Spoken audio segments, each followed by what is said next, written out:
పేర్లకు పనికొస్తున్నాయి తప్ప ప్రజలకు ₹1 దీని ద్వారా ఒరిగింది లేదు అనేటువంటి విషయాన్ని తెలియజేస్తా ఉన్నాం.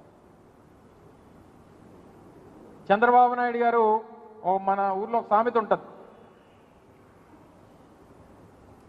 ప్రజలకు అన్నం పెడితే అరిగిపోద్ది, ఎవరికైనా చేరిస్తే చిరిగిపోద్ది, కానీ కర్ర కాల్చి వాత పెడితే జీవితాంతం గుర్తుండిపోద్ది అన్నటువంటి దానికి చంద్రబాబు నాయుడు గారు ఒక గొప్ప ఉదాహరణ. చెప్పినవన్నీ చేస్తే ఏముంటుంది, జనకు డబ్బు ఇస్తే ఖర్చు పెట్టించుకుంటారు, పిల్లలకి తిండి పెడితే అరిగిపోద్ది, ఏదైనా ఇచ్చిన మాట నిలబెట్టుకోకపోతే మోసగాడి కింద మనం మిగిలిపోతాం, జీవితాంతం గుర్తుండిపోతాం అని చెప్పి ప్రజలకి బుద్ధి వచ్చేటువంటి విధంగా చంద్రబాబు నాయుడు గారి తాలూకు వ్యవహార తీరుంది. ఇన్ని రకాలుగా ఈ రాష్ట్రంలో రైతులకి మేలు చేసేటువంటి పరిస్థితులు లేవు. మొన్ననే మనం చూసాం, ఈ పక్కనే నిరుద్యోగులు గ్రూప్ 2కు సంబంధించినటువంటి ఉద్యోగ అవకాశాల కోసం చివరిగా ప్రభుత్వంలో ఉన్నటువంటి ముఖ్యమంత్రి ప్రభుత్వం కమిషన్కి లేఖ రాస్తే పట్టించుకోనటువంటి పరిస్థితుల్లో ఉన్నారు.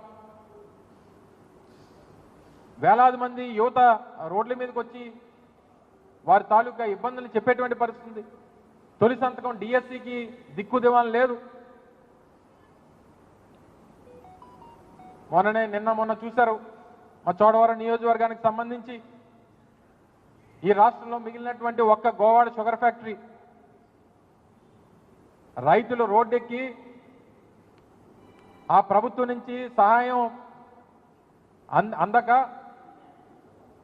ప్లాంట్ సరిగ్గా నడపలేక, ప్రభుత్వం నుంచి అందించాల్సినటువంటి పెట్టుబడి సాయం అందించక, రైతులకు ఇవ్వాల్సినటువంటి డబ్బు ఇవ్వక, కార్మికులకు ఇవ్వాల్సినటువంటి జీతాలు ఇవ్వక ఏ రకంగా రోడ్డెక్కారో రైతులు మీరందరూ కూడా చూశారు. రైతులు రోడ్డెక్కిపోయారు, యువత రోడ్డెక్కిపోయారు. ఇక చివరికి గ్రామాల్లోకి వెళ్తే మహిళలు కూడా తిరగబడేటువంటి పరిస్థితి ఈరోజు రాష్ట్రంలో కనబడతా ఉంది. ఇవన్నీ కూడా పక్కన పెడితే ఉత్తరాంధ్ర ప్రాంతం అమరావతికి 6,000 కోట్ల రూపాయలు చెప్పారు. మరి వెనుకబడినటువంటి ఉత్తరాంధ్ర పరిస్థితి ఏంటి, వెనుకబడినటువంటి రాయలసీమ పరిస్థితి ఏంటి? మరి ఈ రాష్ట్రంలో ఇంకా ఉత్తరాంధ్రలో ఉన్నటువంటి జిల్లాలు, వెనుకబడినటువంటి రాయలసీమలో ఉన్నటువంటి జిల్లాలు మీకు మీ ఆంధ్రప్రదేశ్ రాష్ట్ర మ్యాప్లో లేవా అని అడుగుతా ఉన్నా ఈ ప్రభుత్వాన్ని. మీకు ఈ రాష్ట్రం అంటే అమరావతి మాత్రమేనా అని అడుగుతా ఉన్నాం. అమరావతి కోసం మీ సంపద సృష్టించుకోవడమేనా అని అడుగుతా ఉన్నాం. మీరు చెప్పినటువంటి సంపద సృష్టి అనేటువంటిది అమరావతిలో మీకోసం చేసుకుంటా ఉన్నారు తప్ప రాష్ట్రంలో ఉన్నటువంటి మిగిలిన ప్రాంతాల సంగతి ఏంటి? ఎన్నికల ముందు విశాఖపట్నం మెట్రో రైలు అన్నారు, ఉత్తరాంధ్ర సుజల స్రవంతి అన్నారు.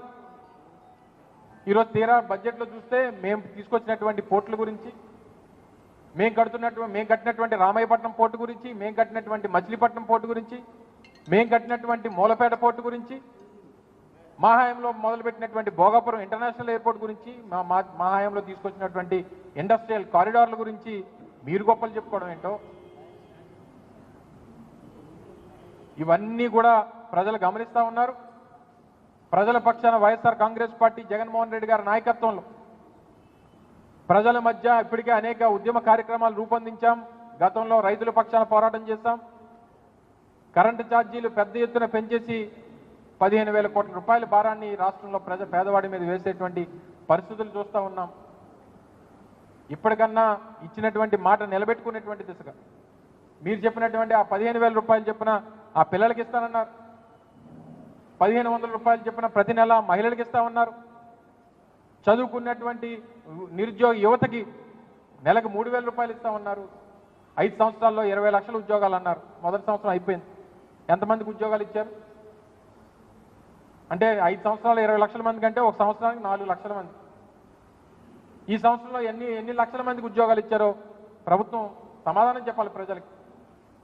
మండలిలో మా సభ్యులు అడిగితే ఇస్తామని చెప్పాం కానీ మేము చెప్పాం కానీ ఇప్పటికి ఇంక ఇవ్వలేదు అనేటువంటి మాట ముఖ్యమంత్రి గారు కొడుకు చెప్తా ఉన్నాడు.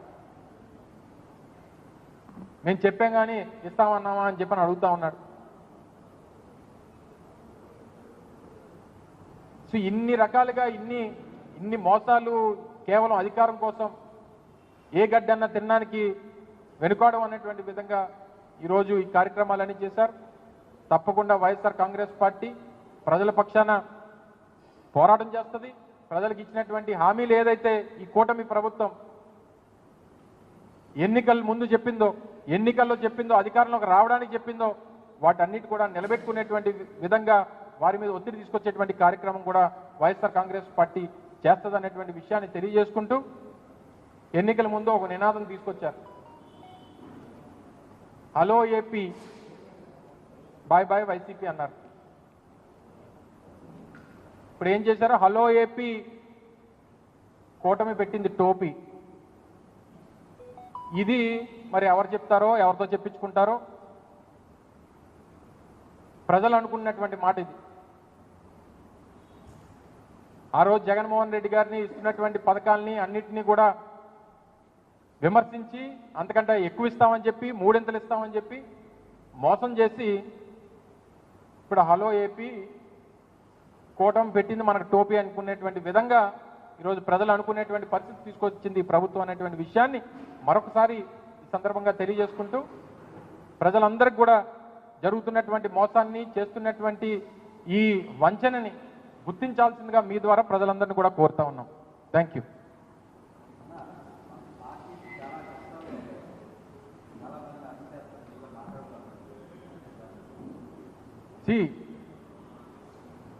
ప్రభుత్వం తాలూకా పనితీరు మీద